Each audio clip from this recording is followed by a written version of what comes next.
औरंगजेब ने अपने भाई मुराद को यहाँ फांसी दे के मारा। ये औरंगजेब के समय का जेल रहा है। दुनिया का सबसे पुराना टेलीफोन, यह है टेलीफोन 500 साल उस जमाने का। आज से 500 साल पहले भी यहाँ विदाउट लाइट के डीजे डिस्को जैसे सीन देखने को मिलते थे।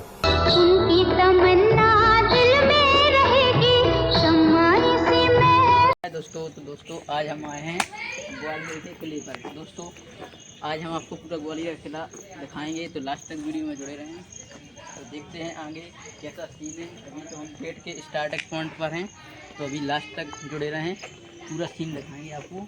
देख सकते हैं कितना विशाल किला है। तो दोस्तों हमारे को सब्सक्राइब में लगाए थे, तो ये सभी हाय बोल रहे, हाय। तो वो बोल रहे चैनल को सब्सक्राइब करें, वीडियो को लाइक करें। ग्वालियर किले पर आ चुके हैं। राजा सूरज सेन तो पहले राजा हुए हैं, लेकिन लास्ट में राजा सिंधिया आए। इनके बीच में 108 राजाओं ने राज किया। इनमें अलग अलग 7 वंश के राजा हुए। इनमें कछवाहा, तोमर, प्रतिहार, सोलंकी, लोधी, मुगल और सिंधिया।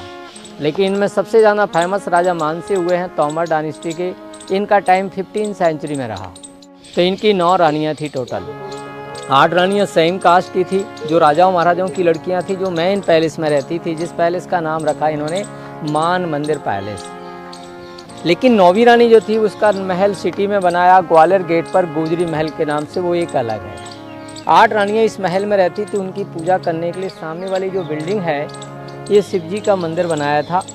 इसमें शिव मंदिर था। इसमें टोटल 82 पिलर हैं, 82 कॉलम हैं। इनकी सपोर्ट लेकर के हॉल बनाया। लेकिन जब जहांगीर का टाइम आया तो जहांगीर ने मंदिर को हटा करके इसको जेल में परिवर्तित कर दिया। जहांगीर के समय की बिल्डिंग जेल रही। इसमें अभी हॉल है। साइड में एक काफ़ी बड़ा स्टेप वेल है, जिसमें बारिश के पानी को कलेक्ट करने के लिए बड़ा बनाया था। रेन वाटर हार्वेस्टिंग था। इसमें राजा मानसिंह स्नान करके पूजा पाठ करते थे। लेकिन जब इन कैदियों को रखा था, राजाओं को कैद में रखा था यहाँ, तो इनको पानी वगैरह पिलाया जाता था इस टाइप से। मानसिंह देखिए, किले बहुत सारे देखे होंगे। भारत में बहुत सारे किले हैं, एक से खूबसूरत बड़े और छोटे किले हैं। लेकिन एक किले के ऊपर ये मानसिंह महल जो है, एक अद्भुत महल है। ऐसा महल पूरे भारत में किसी महल को नहीं माना गया जितना इसको माना गया है। जो बाबर ने बाबर नामक बुक में इसके बारे में वर्णन किया कि लेडीज़ के शरीर के ऊपर गले में जो सोने का हार शोभा देता है, इसी तरीके से भारत के महलों की श्रृंखलाओं में मानसिंह का महल एक सोने का हार है। जब ये महल सजाया गया था, पूरा खूबसूरत था, तो उस समय इसके ऊपर जो गुम्बद हैं, इनके हेड के ऊपर गोल्ड प्लेट से ढका हुआ था। और ये सारे कलर किए हुए हैं, तो ये सारे कलर नेचुरल वेजिटेटिव कलर हैं, जो फूल पत्ती के द्वारा कांच को मिला करके हाई टेम्परेचर पकाए गए। एक पत्ती के द्वारा बनाया, एक फूल के द्वारा बनाया। इन दोनों कलर को मिलाया गया, तो ये 3 जो कलर यूज किए हैं, ये सब वेजिटेबल नेचुरल कलर हैं। और यहाँ पर ये जो बीच में छितरी बनी हुई है, यहाँ पर जो है, यहाँ राजाओं को यहाँ पर जब आम सभा लिया करते थे राजा मानसिंह, तो आम पब्लिक ग्राउंड बैठती थी, और जो है राजा मानसिंह बालकनी में बैठा करते थे। तो इनका दीवाने आम हुआ करता था। देखिए, एक ग्वालियर फोर्ट के 4 गेट थे। इनमें से मेन गेट ग्वालियर गेट है, दूसरा ने जहाँ से अभी आप आते हैं उरवाई गेट, और तीसरा डोड़ापुर गेट, चौथा सिंधिया स्कूल के अंडर में। यानी 4 गेटों में से 2 गेट खुले हुए हैं, 2 गेट बंद है। लेकिन एक गेट एलिफेंट गेट के नाम और किला गेट के नाम से जाना जाता है। राजा मानसिंह जब यहाँ पर आते थे हाथी पर बैठ के, तो इसको एलिफेंट गेट कहा जाता है, एलिफेंट गेट। देखिए, इस महल के अंदर जितने भी रूम्स आप देखेंगे, इसमें हर रूम की अलग अलग स्टोरी, और 3 मंजिल नीचे है। जब नीचे जाते हैं तो उसको भूल भुलैया के नाम से जाना जाता है। लेकिन जिस रूम में भी आप हैं, ये संगीत रूम था। पहले राजपूत राजाओं में पर्दा चलता था। रानी हमेशा पर्दा रखती थी, तो ऊपर 8 जालियाँ हैं। हर जाली के पीछे काले कलर के पर्दे डलते थे, और उनके पीछे रानियाँ बैठा करती थी। पीछे बैठी हुई रानियाँ नीचे को देख सकती थी, संगीत सुन सकती थी। लेकिन नीचे बैठे हुए संगीतकार लोग इन रानियों को नहीं देख सकते थे, क्योंकि पर्दा हमेशा रानियाँ पर्दे के अंदर रहा करती थी। ये महल के अंदर जो स्टोन यूज किया है, ये लोकल सैंड स्टोन है। इंटरलॉकिंग सिस्टम से फिट किया गया है। यहाँ से लेके यहाँ तक का एक फीस है, तो नीचे वाले फीस में होल करके सेकंड वाले फीस को फिट किया। देखने में लग रहा है कि सारा ये 1 फीस का है, लेकिन इसमें कई फीसों की जॉइंटिंग की हुई है। इंटरलॉकिंग सिस्टम के द्वारा बनाया गया। इनका प्राइवेट मीटिंग हॉल था, जिसे दीवाने खास कहते हैं। इसमें मृगननी को ही बुलाया जाता था, लास्ट वाली रानी को। तो राइट हैंड पर ऊपर देखेंगे तो 9 झरोके हैं। ये रानियाँ इन झरोकों के अंदर बैठती थी। स्टेट वाइज जो राजा होते थे खुली हुई बालकनी बैठते थे सामने, लेकिन राजा मानसिंह मेन राजा थे, इनके बैठने के लिए ऊपर हौदा था। इसके ऊपर एक छितरी थी, वो टूट गई है। बाकी मंत्रीगण नीचे बैठते थे जहाँ आप हम खड़े हैं, लेकिन जब डिसीजन लेते थे भगवान के सामने रखते थे। ये मंदिर था, इसी मंदिर के नाम से इस पूरे महल का नाम है मान मंदिर महल। इसमें से ऊपर हाथी बने हुए हैं, गणेश के फेस के रूप में है। ये कमल ब्रह्मा जी का संकेत कर रहा है। रुद्राक्ष की माला शिव जी पहनते, शिव जी का सिंबल है। चक्र भगवान विष्णु जी का सिंबल है, तो विष्णु जी का सिंबल है। चारों तरफ से परिक्रमा करने के लिए गैलरी है, जहाँ से रानियाँ भगवान की परिक्रमा लगाया करती थी। इसमें यहाँ पर एक सिंहासन होता था, जिस सिंहासन के ऊपर भगवान विष्णु जी की मूर्ति रहती थी। और ये चारों तरफ दीवार में छोटे छोटे हॉल हैं, इनमें सब में रंगीन कांच और डायमंड्स लगे रहते थे। स्टैंडों पर और लैंप रखी जाती थी, और लैंप की रोशनियाँ जब गिलास और डायमंड्स पर पड़ती थी तो लाइट की चमक, लाइट का रिफ्लेक्शन करती थी। ऊपर हुक से इनके द्वारा पर्दे डाले जाते थे। राजा मानसिंह तोमर वंश के राजा थे, तो इनके राज परिवार का जो मोनो था ये सनफ्लावर का रहता था। फिर इनके 2 कोडवर्ड सिंबल होते थे। राइट में ऊपर देखते हैं तो डांस करते हुए मोर बनी हुई हैं 2। ये आनंद का प्रतीक होता था। जब कोई फेस्टिवल, कोई फंक्शन होता था तो मोर के झंडे को बना करके दिखाते थे। लेकिन जब राज परिवार पर कोई अटैक होता था, जब माहौल गंभीर होता था, तो उस समय देखेंगे लेग हॉर्स का है, बॉडी ड्रैगन की है, हेड एलिफेंट का है, एलिफेंट को कैप्चर कर रहा है। ये सिंबल फाइटिंग के लिए दिखाया जाता था, लड़ाई के लिए, खुशहाली के लिए और राज परिवार के लिए। जब जैसा माहौल होता था तो झंडे के ऊपर चित्र बना करके दिखाते थे। आजकल टीवी, रेडियो, पेपर के द्वारा न्यूज़ मिलती, पहले न्यूज़ का साधन नहीं था। तो इनके ये कोड वर्ड सिंबल होते थे, जिनको यूज करके ये संकेत किया जाता था कि क्या पोजीशन है। सुरंग के रास्ते हमेशा से बनते आए हैं। चाहे आप महाभारत के टाइम पर भी देखिए, जब लाक्षागृह में जब पांडव अंदर उनको लाक्षागृह में फंसाया गया था, तो उन्होंने वहाँ से सुरंग का रास्ते के द्वारा ही यूज करके बाहर निकले थे। इस तरीके से राजाओं के टाइम पर सिक्योरिटी पॉइंट होते थे। तो उस समय यहाँ से रास्ता गुजरी महल के लिए जाता था। गुजरी महल से 3 साइड को बढ़ता था, एक आगरा साइड, एक झांसी, एक नरवर।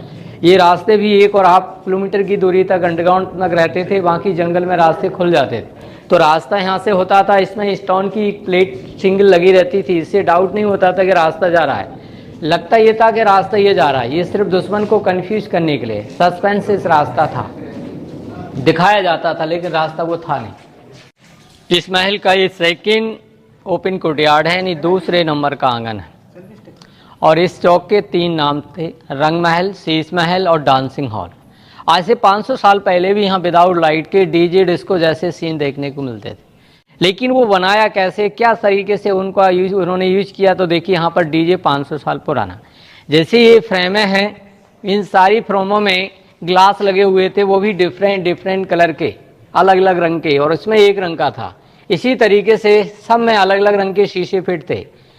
जिस तरीके से इस साइड में ग्लास लगे हुए थे, और इसी तरीके से सेम उस साइड वाली दीवार पर सारे फ्रेमों में ग्लास लगे हुए थे। जब लाइट नहीं थी, स्टैंड है, इन पर ऑल लैंप रखी जाती थी। इन लाइन में रखी उन लैंपों की रोशनियाँ उधर वाले ग्लासों पे जब पड़ती थी, तो जितने रंगीन ग्लास होते थे उतनी ही रंगों की लाइट का रिफ्लेक्शन इस साइड में आता था, और इधर वाले ग्लास का लाइट का रिफ्लेक्शन उस साइड में जाएगा। तो बीच में जो जेंट्स ऑलरेडी डांस करने वाली होती थी, उनकी ड्रेस पर भी कई रंगीन ग्लास लगे हुए थे ड्रेस पर। तो ऐसा देखने को मिलता था, ऐसा कुछ मुगले आजम फिल्म में देखने होता, लाइट का रिफ्लेक्शन होता था। तो इनकी रानियां पर्दे में रहती थी। 4 रानियां इन जालों के पीछे अंदर बैठती थी पर्दे में, और 4 रानियां उस साइड में। महाराजा मानसिंह और 2 गेस्ट ऊपर वाली बालकनी बैठा करते थे। लेकिन इनका जो चीफ गेस्ट होता था, उससे राजा से ऊंचा बिठाया जाता था। तो ये चीफ गेस्ट के लिए होता था। कहते ना, अतिथि देवो भव, गेस्ट इज गॉड। तो गॉड को, यानी जो है मेहमान को गॉड के बराबर मानते थे, तो उसको ऊंचा सिरा दिया जाता था बैठने के लिए। तो राजा मानसिंह के समय यहाँ पर अलग अलग बैठने की जगह थी। ये सारे कलर उसी जमाने के हैं जिस समय ये महल बना था। अब देखेंगे राजा रानी का मेन बेडरूम, जहाँ पर विदाउट लाइट के कूलर चलते थे 500 साल पहले। इस महल का सबसे ज़्यादा सुंदर कक्ष था ये राजा रानी का मेन बेडरूम था, समर बेडरूम। जितने डिजाइन है इनमें सभी में कलर भरे हुए थे। 500 साल पहले यहाँ कूलर चलता था विदाउट लाइट का, तो वो कूलर चलने का प्रोसीजर क्या था वो देखिए। यहाँ दो कूलर हैं, एक कूलर ये है और एक उस साइड में। चलने का जो सिस्टम था, जैसे ये हॉल देख रहे हैं आप, ये हॉल के अंदर एक बांस का पाइप लगा हुआ था, रॉड, उसके अंदर दो फैन प्लेट लगी हुई थी। एक फैन प्लेट दीवार के बाहर साइड में होती थी, एक फैन प्लेट दीवार के अंदर साइड में रहती थी। जमीन की सतह से 350 फुट की हाइट होने के कारण हवा की स्पीड से बाहर वाली फैन प्लेट घूमती थी तो ये अंदर वाली घूमेगी। हवा डायरेक्ट आएगी तो गर्म आएगी। यहाँ पर खसकी जाली रहती थी, बीच में टैंक था, पानी भरा रहता था, वो भी केसर से मिला होता था। तो पंखी से फिकी हुई हवा पानी से टच होकर के खुशबू को लेके अंदर आती। Air cooling system, natural cooler like a wind mill, 500 साल पुराना। ये देखिए अंदर अब तहखाने में जा रहे हैं। जो हर जगह के तहखाने बंद कर दिए गए हैं, लेकिन एक महल एक ऐसा है जिसके अंदर अभी भी खुले हुए हैं। इनमें 1 लेवल, 2 लेवल, 3 लेवल, यानी 3 मंजिल नीचे आप घूमने जा रहे हैं। लाइट की सुविधा उस समय की गई और उस समय हवा रोशनी बराबर नीचे पहुंचती थी। वो वेंटिलेशन सिस्टम यहाँ पर दिए गए। अब आप नीचे आ गए हैं, पहले तलघर में जा रहे हैं -1 लेवल में। तो लाइट की सुविधा क्या थी उस समय, देखिए प्रॉपर लाइट कैसे नीचे पहुंचाई जाती थी। यहाँ पर एक कांच लगा हुआ था 45 एंगल पर, जिसका रिफ्लेक्शन यहाँ था, और यहाँ पर सेकंड ग्लास फिर लगा हुआ था, वो लाइट को नीचे लेके जाता था। ये पेरिस्कोप टाइप का यूज किया गया 500 साल पहले। तो उस समय की टेक्नोलॉजी देखिए कितनी आगे थी, जो ऊपर की सूरज की रोशनी को 3 मंजिल नीचे तहखाने तक कांच के माध्यम से रिफ्लेक्ट किया जाता था। इस महल का अब ये पहला रूम है तलघर का, जो रानियों का झूला घर हुआ करता था। इसमें आज देखेंगे तो 8 गेट हैं और हर गेट पर कुंदे लगे हुए हैं। ये लोहे के 2-2 कुंदे लगे हुए हैं। इनके द्वारा 8 रानियों के लिए 8 झूले डाले जाते थे। इन पिलरों के ऊपर गोल्ड प्लेट से ढका हुआ था। तो कहते हैं कि सोने के खम्भों के साथ साथ रेशम की डोरों के द्वारा डले झूले में रानियां झूला झूलती थी। जब समय चेंज हुआ तो उस समय राजा मानसिंह पर आक्रमण जब किया लोधी ने, और लोधी ने अपने कब्जे में कर लिया है किला। लोधी पर आक्रमण बाबर ने किया तो बाबर ने इसको अपने कब्जे में कर लिया।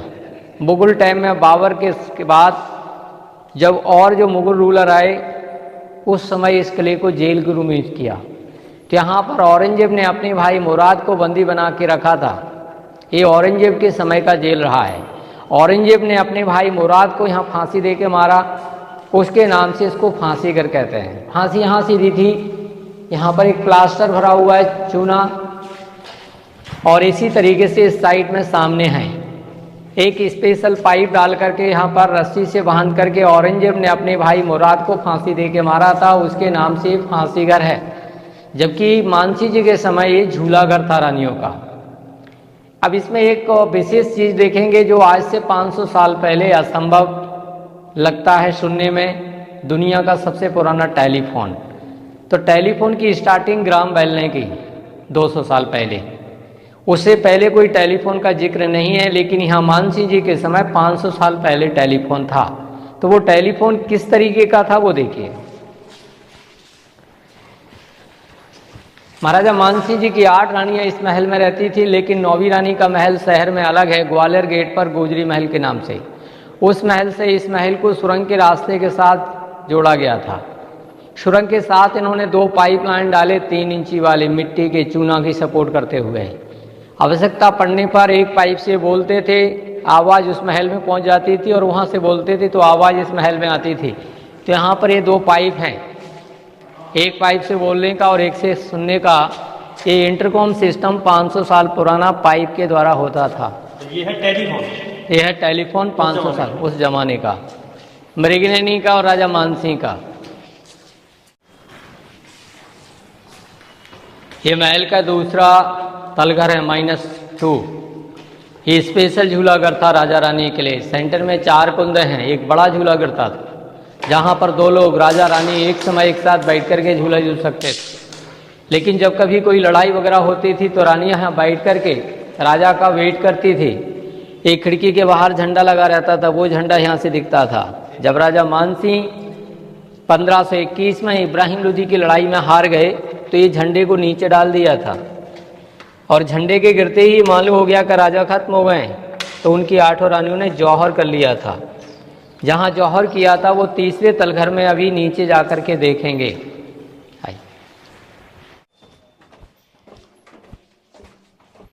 ये छोटा सा जो टैंक है इतना नहीं था, मानसी जी के समय इसका टैंक का एरिया 12 बाई 8 फुट का था, जिसमें केसर से मिले हुए पानी में रानी स्नान करती थी। रानियों के नहाने के लिए यूज किया जाता था स्विमिंग पूल। जब राजा की लड़ाई हुई तो पानी को निकाल करके चंदन की लकड़ में आग लगा के और जलती हुई आग में रानियों ने जौहर कर लिया था। तो पहले स्विमिंग पूल, बाद में इसका नाम जौहर कुंड नाम पड़ा। यहाँ पे जो 8 रानियां थी उन्होंने जौहर किया। हाँ, पहले जो स्विमिंग पूल हुआ करता था इसका एरिया 12 बाई 8 फुट का था, लेकिन जब लड़ाई हुई तो पानी को निकाल करके चंदन की लकड़ में आग लगा के और जलती हुई आग में रानियों ने यहाँ जौहर कर लिया। पहले इसका आकार बड़ा था। ये आकार 12 बाई 8 फुट का था, 12 फुट चौड़ा और 8 फुट गहरा। अभी लोग आते थे, इसमें लाइट चली जाती थी, अंधेरे में गिर जाते थे, इसलिए जाल डाल दिया, छोटा कर दिया। छोटा कर दिया। ये किला कई भागों में बटा हुआ है, जिसमें डिपार्टमेंट आर्कियोलॉजिकल, स्टेट आर्कियोलॉजिकल का एरिया यह है। जब भी फर्स्ट में देख के आए वो सेंटर आर्कियोलॉजिकल का एरिया था।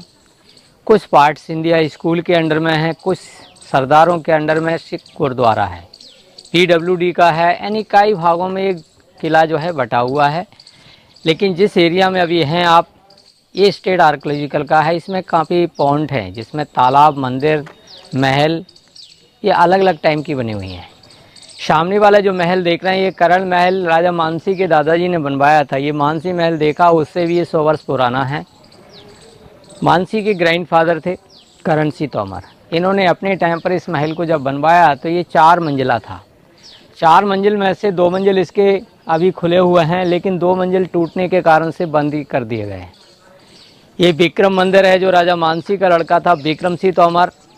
इन्होंने अपने समय में यहाँ पर शिव जी का मंदिर बनवाया। लेकिन औरंगजेब के टाइम पर जब मंदिर था, औरंगजेब के समय आदेश किए थे मंदिरों में से मूर्तियों को तोड़ने के, तो इसमें अंदर से मूर्ति को निकाल के और हवन कुंड की जगह छिपा दिया था। वो छिपी रही शिवलिंग, काफ़ी समय बाद ये शिवलिंग मिली हैं। तो यहाँ पर 500 साल पुराना शिवलिंग देखेंगे आप। हाँ, तो ये मंदिर पहले अंदर था, शिवलिंग अंदर हुआ करती थी और वहाँ से शिवलिंग को निकाल के यहाँ छिपा दी थी। छिपी हुई शिवलिंग मिली हैं तो ये बाहर रखी हैं। ये कॉपर प्लेटिंग, नेत्र वगैरह जस्ट न्यू है। शिवलिंग 500 साल पहले की हैं। और जब पीछे जाएंगे गुरुद्वारे साइड में तो 2 मंदिर देखेंगे। इन दोनों मंदिरों का नाम सास बहु मंदिर के नाम से है। नाम बड़ा फेमस है, जो यहाँ से दिखाई दे रहे हैं। आप उधर को थोड़ा कैमरा घुमाएंगे तो 2 मंदिर दिखाई दे रहे हैं सामने एकदम स्ट्रेट। एक बड़ा वाला है जो सास के नाम से, छोटा वाला बहू के नाम से है। ये 11वीं शताब्दी के हैं। राजा महिपाल नाम के राजा थे, उनकी माँ भगवान विष्णु जी की पूजा करती थी। विष्णु भगवान को सहस्त्रबाहु कहते हैं, 1000 भुजाओं वाले। तो मंदिर का नाम सहस्त्रबाहु मंदिर था। जब राजा महिपाल की शादी हुई तो उनकी जो वाइफ थी वो शिव जी की पूजा करती थी, तो उनके लिए एक मंदिर और बनवाया। मंदिर 2 हुए, एक में बैठ के सास पूजा करती थी, एक में बहू पूजा करती थी। इसलिए पब्लिक ने शॉर्टकट नाम कर दिया सास बहू का मंदिर। वैसे रियली नाम सहस्त्रबाहु मंदिर था। वहाँ से लेके यहाँ तक इसमें 40 रूम बने हुए हैं। जहांगीर का जब शासन था, जहांगीर ने जब 52 राजा कैद किए थे, जो पहले कहानी आपको मिली वो 80 खम्भे के अंदर, तो यहाँ पर जहांगीर के सिर्फ सोल्जर्स रहते थे। इन सोल्जर्सों की ड्यूटी रहती थी किले की बाउंड्री वॉल पर। जहांगीर के सोल्जर्सों की जो ड्यूटियाँ आउट बाउंड्री वॉल पर रहती थी, उन सोल्जर्सों के रहने के लिए कमरे हुआ करते थे, और जिन कमरों में जो सैनिक रहते थे उनके नहाने के लिए ये स्विमिंग पूल था। तो सोल्जर्सों के नहाने के लिए swimming pool, rain water harvesting, पूरे ग्राउंड का पानी स्टोर होता था यहाँ, जो काफ़ी समय तक बारिश से बारिश तक ये पानी रुक सके, इसलिए इसको यहाँ पर बड़ा बनाया था। अब आज के समय इसके नीचे का प्लास्टर क्रैक हो गया है, तो पानी जैसा बारिश में होती है और धीरे धीरे निकल जाता है। ये लेफ्ट में छोटा सा रूम बना हुआ देख रहे हैं, ये चेंजिंग रूम है, कपड़े वगैरह चेंज करने के लिए। ये देखिए शाहजहां महल है, इसमें 80% मुगल डिजाइन है। आगरा फतेहपुर सिकरी स्टाइल का बना हुआ है। ये शाहजहां के रुकने के लिए बनवाया था स्टेट बाई राजा ने। शाहजहाँ रुके तो नाम शाहजहाँ का नाम रख दिया, जबकि यहाँ के छोटे छोटे सूबेदार हुआ करते थे, इन बिल्डिंगों को यही यूज करते थे। यहाँ से देखिए गुजरी महल,